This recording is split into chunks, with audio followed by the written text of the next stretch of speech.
Good morning. How's everybody doing today? Got a little rain overnight. You got to get rain here last night? Excellent. We did too. Recently, it's been raining more than it hasn't been. So, well, it's good to be back on my birthday. So, very cool to celebrate with you guys today. And if you got your Bibles, open to John chapter 4 today, talking about kind of a unique encounter in Scripture that I love. With the woman at the well, but we're going to talk about it kind of in a unique light, I think, as to how it works in our lives and how I think it can apply to us most. The Bible is unique in the sense that it's all about, and there's this theme all throughout Scripture. It's always pointing to the cross and Christ, yes.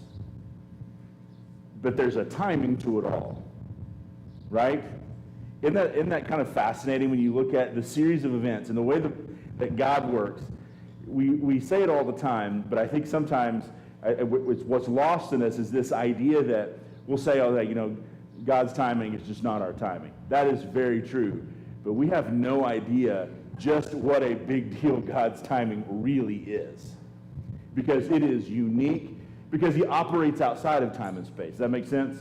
Right? Not to get all metaphysical there for a second. And we're all out of school. Our brains were powering down. I get it. Right? Mine is. But in the sense that he doesn't operate in our timeline. He does, but he doesn't. He's outside of it. Right? And so he's enacting, right? It's what we call a universal negative. In biblical philosophy, it's called universal negatives. All right? Because you'll get in a conversation with an atheist that'll say, I don't believe in God, right? They'll say, I don't believe that you're born, you die, you go back to nothing, right? Well, there's this idea in philosophy where they'll say, let's use Big Bang as an argument, right? We'll say that there was this huge explosion in the universe, right? And that's how Earth and matter and life and everything came from. We're just using that as an argument, right? Okay, so let's use that as your argument. What started that bang in motion?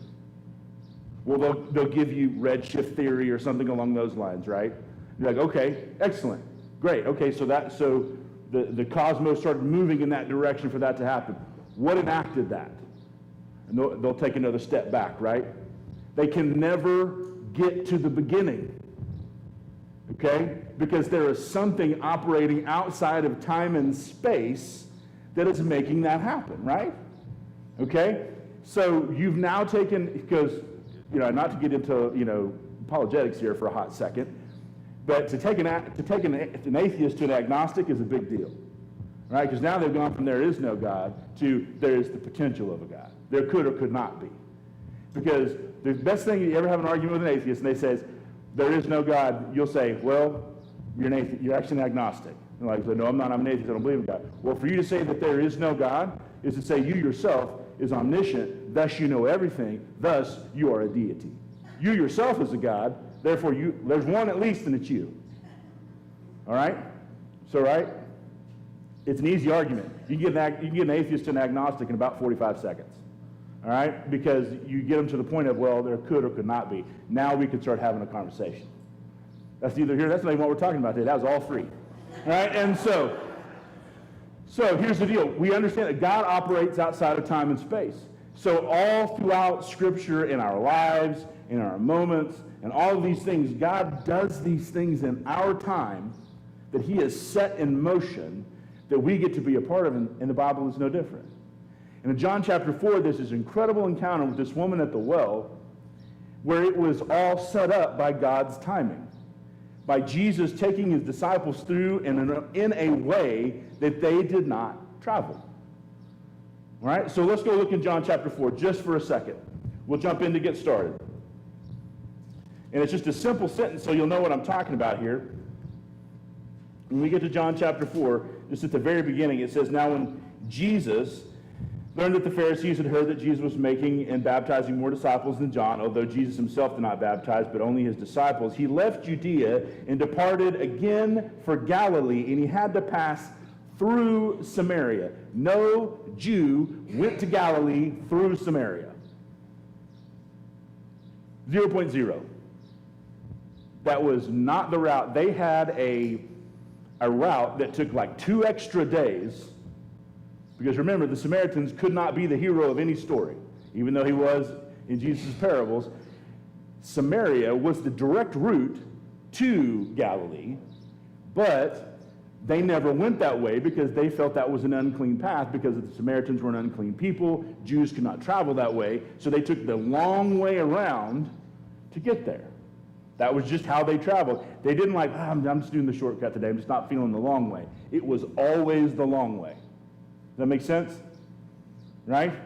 I can remember when I was first dating, my wife gives me a hard time. I mean, I'm from like Kingfisher land, right? This is where I grew up. These are my people, right? Well, you start dating a girl from Oklahoma City, you're like, whoa, I got to drive around this big town, right? I'm used to 2 lanes and 3 stoplights, right? There's 3 stoplights in about 100 feet in the metro. I remember I was going to deliver something, and I knew that Hefner Road went all the way across Oklahoma City. I knew that much. I was literally trying to get to like Hefner and like Hefner Parkway, right? I went because I knew how to get from Cushing to I-35, all right? So I got off and went south on I-35, exited Hefner off of I-35, and drove all the way to Hefner near I mean, that's like 18 miles of stoplights, because I knew how to make 2 turns. I knew how to go to I-35 to Hefner, exit, go right on Hefner, and go all the way across the metro on Hefner.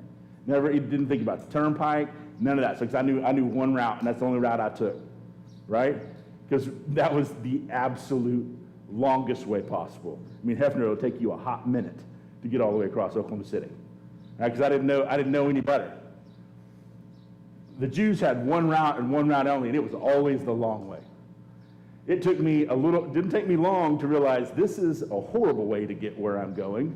I'm going to take the turnpike, or I'm going to get faster where I want to go. The Jews didn't do that.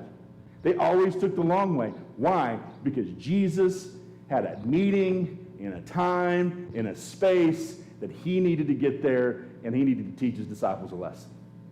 He had a meeting to get to, and we're going to learn along the way. Because why? Because he doesn't operate in our time and our space. Jesus doesn't care about shortcuts or any of that kind of stuff. He's going to get where he's going to go when he needs to be there, because he's operating in a time and space that is different than ours. I'm sure the disciples were probably they're Jewish males, and they're all like, what are we doing? We don't go on this road ever. Well, Jesus said himself, I didn't come here to abolish the law, to push all that back. We're going to do what God has sent me here to do. So let's get into this conversation a little bit. So starting in verse 7, a woman from Samaria came to draw water, and Jesus said to her, give me a drink. For his disciples had gone away into the city through the actual languages that Jesus had sent them. He didn't have them stay. There's a couple reasons there. There's some thoughts there. The thoughts are the disciples would have never let him have a conversation with a Samaritan woman in public, because they're for fear of the public perception of his ministry. So Jesus knew that. He knew that there was no way that they were going to let him have a conversation with a Samaritan woman at a well in Samaria, where others might see their ministry be impacted, the perception of their ministry be impacted. So Jesus said, you just all go. You go into town, handle some business for us. I got to stay here for a hot minute. That's because he needed no distraction, no obstruction from what God had sent him to do in that moment, right? So he sends them away. Jesus answered, if you knew the gift of God and who it is that is saying to you, give me a drink, you would have asked him, and he would have given you living water. She doesn't even know this conversation. She doesn't even know who she's having a conversation with. And Jesus said, if you knew who was asking you right now about this water and this drink that's eternal and that gives you life everlasting, you'd want to get that drink real bad. You'd want to do it real bad. I saw a clip recently, a reel, if you will. I'm sure none of you guys scroll late at night and watch those. It's only me, probably. But JK, we all do it. Our thumbs get sore at it. I was watching Kevin Costner have a conversation at the D23 Expo about a couple years ago, which is a big expo that Disney does every year where they kind of talk about all their big movies and new rides at the parks. It's a big deal, right? And it's a huge deal. And he was speaking at it, and he talked about when he was a child going to Disneyland that was flailing in California. He grew up in Compton very different version of Compton that Kevin Costner grew up in. I grew up poor, didn't have money. My neighbors actually had come to my house, said everybody thought Disneyland was like the county fair. Like everybody thought this thing was a joke, it was never going to make it. We all thought it was just kind of crazy. He goes, my neighbors came over and said, we have these 2 tickets to Disneyland, do you want to go? And so they went. His mom, Kevin Costner's mom, and him went to Disneyland. And he said one of the first rides we got, it was called the Grand Canyon ride. And basically it was a little train that went around, and the wall was just painted like the Grand Canyon. It was very low tech, right? It just looked like you were driving through the Grand Canyon. And he said, I rode that ride over and over and over again. And he said, I got off, we rode it 5 times in a row. And we got off, and I was begging my mother I wanted to ride it a 6th time. It's like, just one more time, just one more time. He goes, but in the time frame, they started roping some things off. There were some dignitaries coming through. And so Kevin said, I didn't care. He said, I ducked underneath the rope, and I tapped this man. I said, hey, I want to ride this ride again. And the guy bent down and said, so you like this ride? And Kevin said, I looked at him. I was 5 or 6 years old. I said, no, I don't like this ride. I love this ride. And I want to ride it again. He said, I look up, and my mom is gasping, screaming at me to get back from behind this tape. And he said, this man turned around and said, you hear that? He said, he doesn't like this ride. He loves this ride. And everybody's like, oh. He's like, you better go back to your mom, because it looks like you're going to get in trouble if you don't get back behind that tape. He gets back, and they didn't get to ride on the ride. He was kind of disappointed. His mom's like, do you know what getting on to him? And he's like, no. She goes, do you even know who you were talking to? He's like, no. It's Walt Disney. Walt Disney was the man he ran up to and grabbed his leg and said, I want to get on this ride. I need to ride it one more time, right? Because sometimes you don't know who you're talking to. If that woman would have known in that first encounter who she was talking to, she'd have done everything she could to get the water that he was offering. Because we never know. She asked him this question, this well is deep, but where do I get this water? Where can I get this living water? And she asked the question, are you greater than this is Jacob's well, are you greater than our father Jacob? And I can imagine there was probably even a grin on his face, even as she asked that question. He goes, I am so much greater. This is the moment that God has set in place for you.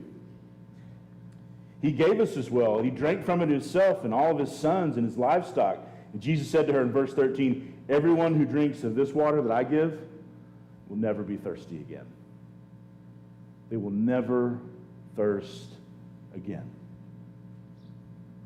As you guys know, I coach at Santa Fe as well, and we had team camp the last couple of days on Thursday and Friday this past week. So several teams come from all across the state, and we kind of do this round robin scrimmage. We're all playing each other, and it's all these contests, and it gets pretty heated. They've all been banging on each other for just their teammates for a couple of weeks, and so this is the first person that's not their teammate they get to go up against. So it gets a little emotional at times, especially when you have players that run a little hot.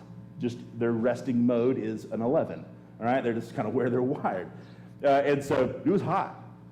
It was just, we're out there for 3-4 hours, and you're moving around a lot, and there's just, you got 5 or 6 6A high schools, that's 100 kids, at least just 100 players per team, plus all their coaches, plus everybody brings drones now. It looked there was like 7 drones like swirling around up in this, it was just a lot going on, right?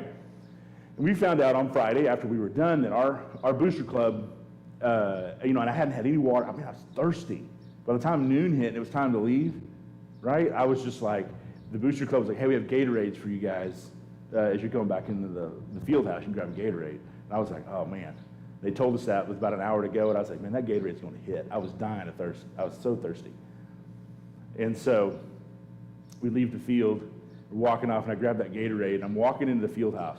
You know when you're hot and you just drink something, you will feel it just go down into all four parts of your body. Like your arms, your legs. You just feel it rushing through your veins. Because it just hits just right. It's like, man, that's the good stuff. Right, but we get thirsty again. It's not like you have that blue Gatorade, which I love blue Gatorade. Right? You like blue Gatorade? What's your favorite Gatorade? Lemon lime? That's all right. No, I'm just kidding. I love the frost. I'm like blue and the silver, man. I can't get enough. But man, and the reds go so fast. All the kids want red, right? They want all the reds. So I drank it, and I was like, I could feel it. I was like, whew, that feels so good. But you know what happened a couple hours later? I was thirsty again. Why? Because we require it to live, right? It's not like we can just have one real good drink and I'm set forever. No, because our bodies are designed we need it because we're going to die if we don't. But what Jesus was talking about is so much greater. He's like, you take the drink that I'm going to give you, you will never be thirsty again. Your life will be changed forever. Pretty powerful truth. The water that I will give will become in him a spring of water welling up for the rest of his life. And in verse 15 it says, the woman said to him, sir, give me this water so that I will not be thirsty or have to come here to draw water anymore. She still wasn't quite getting, she's thinking, wow, I don't want to have to come. You got to understand, she's doing this in the middle of the day. Okay? You draw water early in the morning or late at night when it's cool. All right? Because you're going to get in these next few verses, right? We're going to see that the reason that she was doing what she was doing while she was doing it because of her station in life. Because of the choices that she made. We learned that she had been married multiple times. We learned that she was probably currently involved in the art of prostitution or selling herself, unfortunately, and her body. Because Jesus asked her, hey, go get your husband. And she goes, sir, I have no husband. I've been married multiple times. She's having to do this in the middle of the day because she can't go in the morning or at night because she's been shunned by her community. That's the reason why she has to do it in the middle of the day when no one else is around, because it's, for her, socially, she's not allowed to in the morning when everyone else draws water or in the evening when everyone else draws water. So she's having to do it in the middle of the day when it's hot. She's having to carry these huge cisterns made of clay full of water, all right, that are probably on some sort of balance device where she's carrying them over her shoulder or her head to take back to her home to have water that weighs probably well over 100 pounds.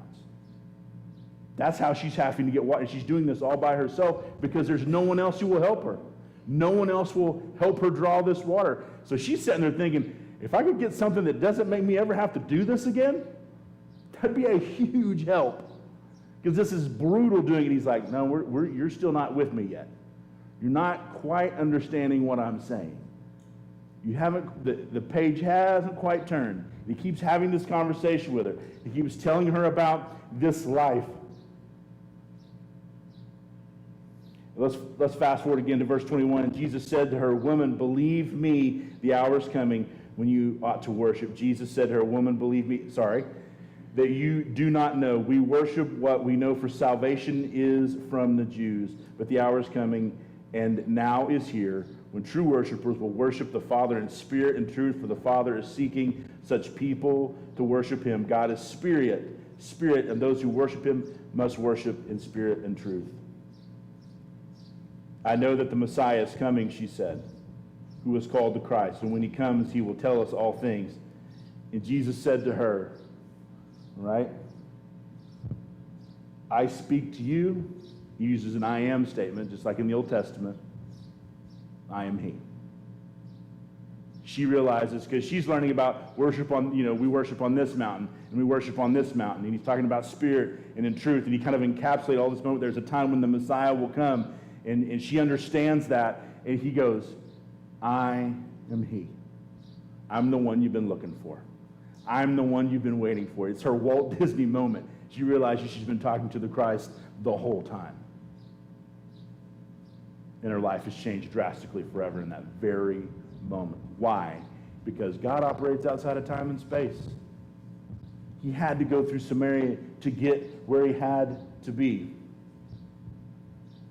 In verse 27 it says, about that time the disciples returned, and they marveled at what he was talking, that he was talking with this woman.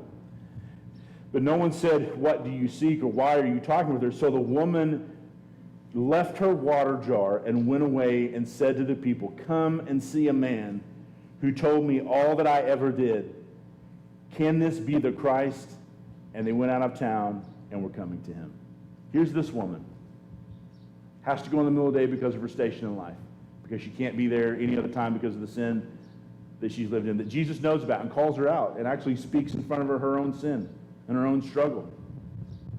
Here he talks to her about this living water and this living well and her life being changed, and if she takes this in and drinks them, she'll never be thirsty again.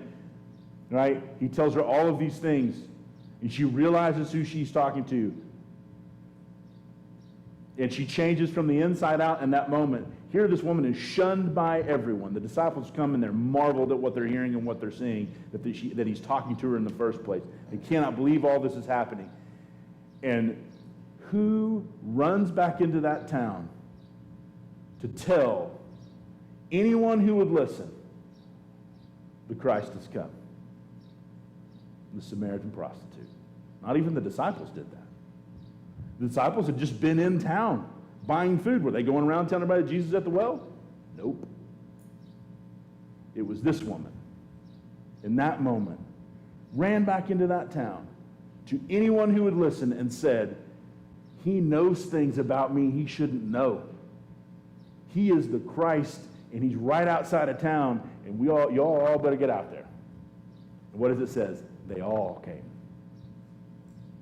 Here, this woman that weren't even allowed, they wouldn't even draw water from the same well with her a few hours earlier, followed her to Jesus.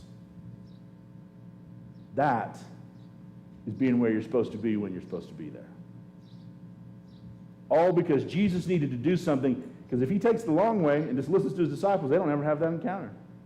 That never happens. They walked that path because Jesus said something supernatural is going to happen soon. I got to get there. You know, timing being what it is. Appointments we got to keep. Got to be there. Got to be where I'm supposed to be, because my will is not your will. It's so much bigger than we could ever possibly imagine.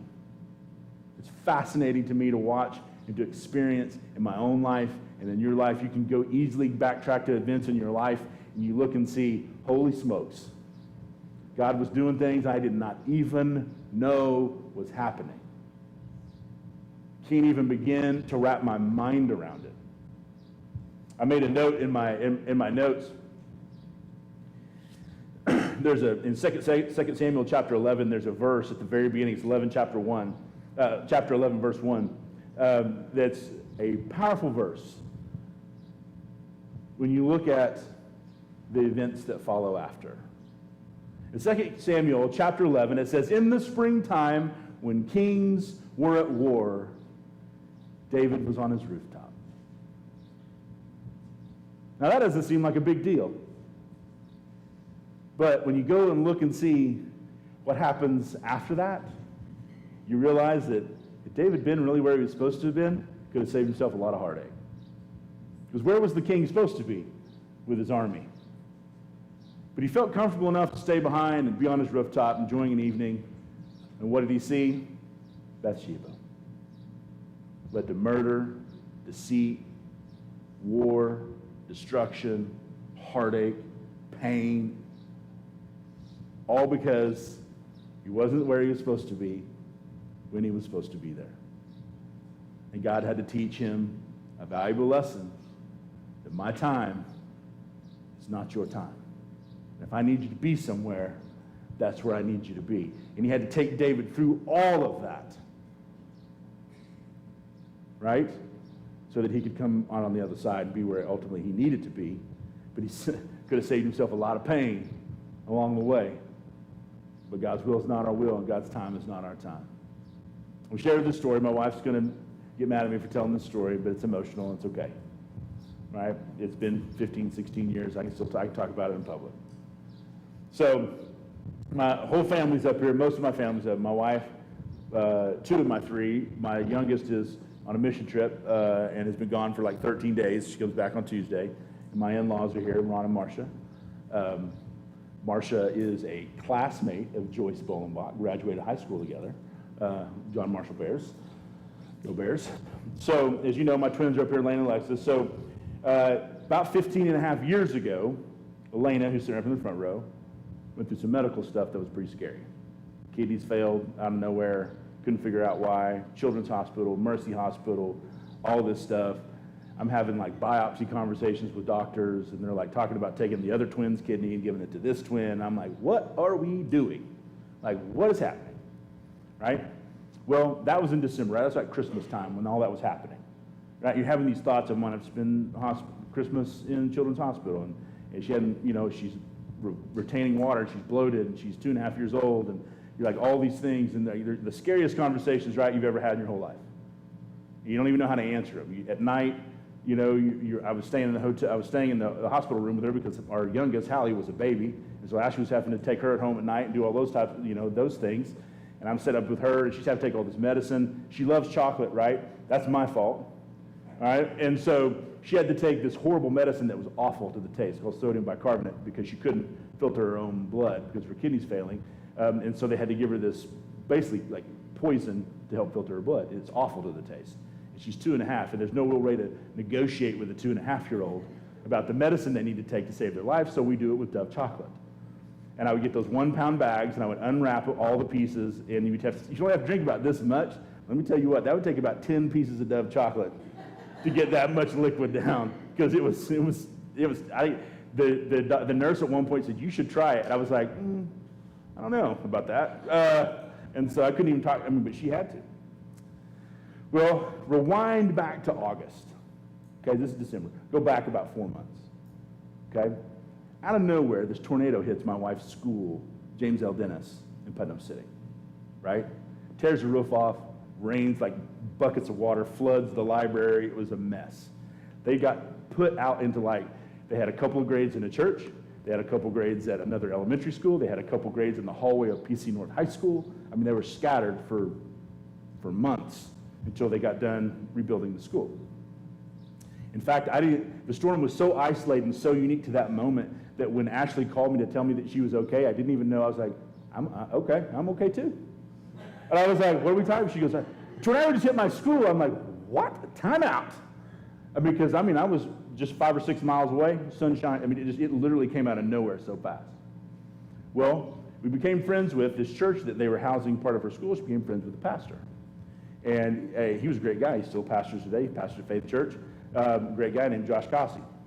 And Josh they were just getting their church off the ground. They were kind of meeting in Dennis during that time and all this other stuff. And it was kind of a chaotic time with it. They would have to break down and set up every week and all that other stuff. And so they were kind of helping with their little bit of facility they did have, house some of these kids during for the younger ones, and it was kind of a big deal. And so this friendship develops, right, over time because he's helping out with the school stuff. So now, back in your time machine, back to December, okay? She'd had a biopsy on her kidney. We're waiting on results because we don't know exactly what's caused her kidneys to fail. We're trying to figure all that out. She'd just come out of the biopsy, and we had just gone back to the hotel, I keep saying hotel room, hospital room, nothing hotel about it.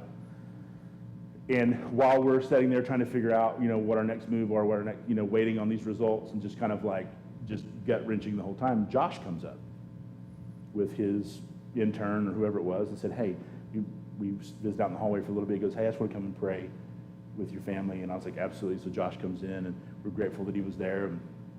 And everybody's in the room, I think. My mom's there. There's probably 10 of us standing in there just people that had come up to visit. We're all standing in this room. And Josh begins to pray. And there's only been a handful of times. God has moved a lot of times in my life. But there's been times where that you have stepped into something, and I do not know why. He did not pray anything strange or weird. He didn't burst into a foreign language or anything like that. He literally just drew down the Spirit of the Lord in a way that I have very rarely felt in a very supernatural way, outside of time and space. And I felt it. Most of the people in the room felt it. We were all looking up and looking at each other at times. My mom was looking at me like, who I think is one of the godliest women on the planet. And she felt it, and we were all just like, whoa. And he gets done and prays, and she's just laying there, not moving, swollen to the bone from head to toe. And Josh walks out and gets in we say goodbye. I'm standing out in the hallway saying, Josh, thank you. He gets in the elevator and leaves, him and his intern. And I walk back in the hospital room, we're visiting, and she jumped, within a minute, she fires a crazy fever. Like so fast. Bam, from 98.6 to like 101 in like minutes. A little, keeping right there on a little monitor. Fever spikes. I jump out and back out into the hallway to the nurse's station. I go over and say, hey, she needs Tylenol. My daughter, she's just spiked a fever out of nowhere. Now, second scary thing that happens, Ashley kind of screams and gets loud. That is a signal in your body that, what is that? I mean, I literally leap back across the hallway, and I'm like running back and forth between this nurse, trying to figure all this stuff out. And I run in, I kid you not. If I'm lying, I'm dying. Ashley throws that blanket back, not to be gross or weird, right? Urine just pouring out of her. Her kidneys just start working instantly, and it's running out of the bed and onto the floor. She's sitting here going, you're telling this story in front of everyone. Like, get used to it. I've been your counselor, I've said worse. Right? And so I was like, God just rushed instantly, because they test, your kidney function, right? The number had been super, super high, which I didn't really understand. The higher the number, the worse. You want a low number. She had been astronomically high. No kidney function whatsoever. And they come running in, and they're like, oh my God. I mean, we had to literally take her out. I mean, she was completely soaked. Her clothes, everything. We had to take all of her bedding off. We had to hold her while we had to change her clothes. We had to clean her up. And then we put her, it happened again. And in fact, the nurse said, she just expelled the equivalent of a Route 44 from Sonic. And I was like, whoa. And then the second time she goes, it wasn't quite a root, it was like a 32 ounce. She's like, the second one was pretty big. And I was like, really? I was like, oh my God, it's a little bitty thing. She went from borderline comatose, and we got her kidney function was like a 9 or a 10. They drew her, that was at like mid-afternoon. They drew it around dinner time. It was already down to a 3. And then in the middle of the night, they drew it again. And they came back in at like 5 o'clock in the morning. The nurse came in, and she was just like, her kidney function's fully restored. She's at a 0. You guys can go home tomorrow. And I was like, what? Like, what are we doing here? In fact, we had to go back 2 or 3 times to the Children's Hospital to her pediatric nephrologist just to do checkups. In fact, one of the appointments, he brought in a bunch of interns, and he's like, we still don't understand why her kidney function restored as fast as it did. And I was like, I don't want to say anything right now, but I can tell you why if you want to have that conversation right now in this room. But here's why I tell you that story. One, God healed her, reached out of time and space and just touched her body and healed her in an instant. That's number one. Number two, it took me a few years to get there, because you're like right here, right, where your kid's going through stuff like that. You don't have any perspective at all. 0.0. If you've been through that, I'm sure many of you have, with a loved one or a sibling or a child, you have 0 perspective when that's happening. You can see this much. I knew God had done what he had done in that moment, but it took me a couple of years. In fact, preparing for a sermon similar to this, that I've told this story before, when God kind of drew me out, he was like, hey, let's get a 1,000-foot view. Let's take a 1,000-foot view of that. And just asking, like, God, why? Why did that happen? When did that happen? He goes, well, let's go out 1,000 feet. Let's get the drone view, if you will. Let's pull out. And I got to thinking about that tornado that hit that elementary school in August. And Josh Cossey offering a space for those kids to meet. We didn't even know Josh very well, not enough to other than just like an acquaintance from a distance, to hadn't seen Josh in months until he walked in that. And I don't even know that Josh knew that he would be the instrument that day that God would use. He was Balaam's donkey, if you will. He didn't even know it. God was like, man, I knew what was going to happen 1,000 years ago. I knew what was going to happen in August when that tornado hit and you met Josh Cossey. That you don't know what's coming, but I do. And I had to get that guy there, and I had to get him in position so that when I was going to do that miraculous thing in front of you, he would be the one. Sorry about the tornado, but that was what was on hand. But that's the truth. God does not operate in our time and space, and when he wants to do what he wants to do, when he wants to do it, it's best to just let him do what he's going to do. I promise you that woman at the well that day had zero idea when she drew water in the middle of the afternoon, like she had done probably 1,000,000 times, that she was going to be an agent of change in her community. That she would meet the Messiah, her life would be changed, and she would go back into the town that hated her and shunned her, and she would be the voice of the gospel for that entire town. Probably had no idea that morning that she would be that. But because God was where he was going to be, when he was going to be it, and he did exactly what he said he was going to do, and he always does, God changes lives. Happens every day. I've even heard, we had a friend of mine that was a missionary that told this story one time, and I'll close with this. He was in Africa on a mission trip, and they took a football coach with him on this mission trip. You want to go on this mission trip to Africa. And he got there and like immediately was like overwhelmed.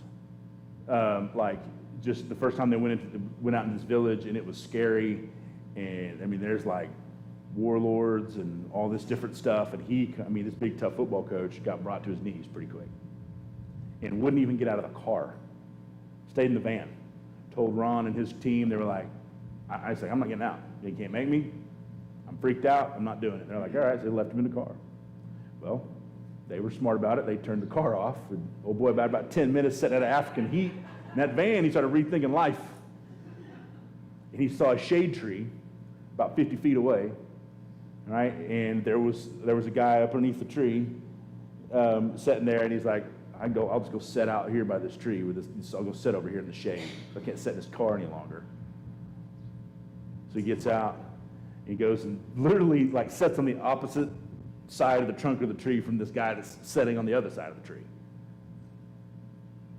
He said after a little bit, the coach started kind of visiting with the guy. He's like, hey, I'm so-and-so. I'm from Oklahoma. Nice to meet you. The guy spoke some English, and they were able to kind of start having this conversation, why they were there, right?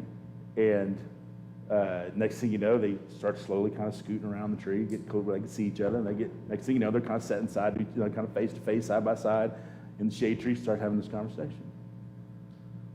Lo and behold, after about 10, 15 minutes, they get to the gospel. And this coach, he'd been trained on this trip how to share the gospel. And so he started asking him some questions and telling him about Jesus. And the guy was just locked in. He said the whole time Ron sitting over here, he said, we were having no luck in this village. They were very resistant, very hesitant, would not have a conversation.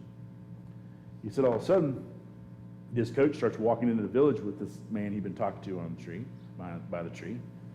And the coach is ecstatic. And he starts telling this guy, just gave his life to the Lord. He's like complete 180. This guy's like, prayed to receive Jesus. And all of a sudden, this guy starts talking in their native language. And then everybody starts popping up and looking around. They start asking more questions. And all of a sudden, like the whole dynamic of the mission trip changes in an instant. And afterwards, once they finally, the dust had settled and they start talking, it was the chief of the village.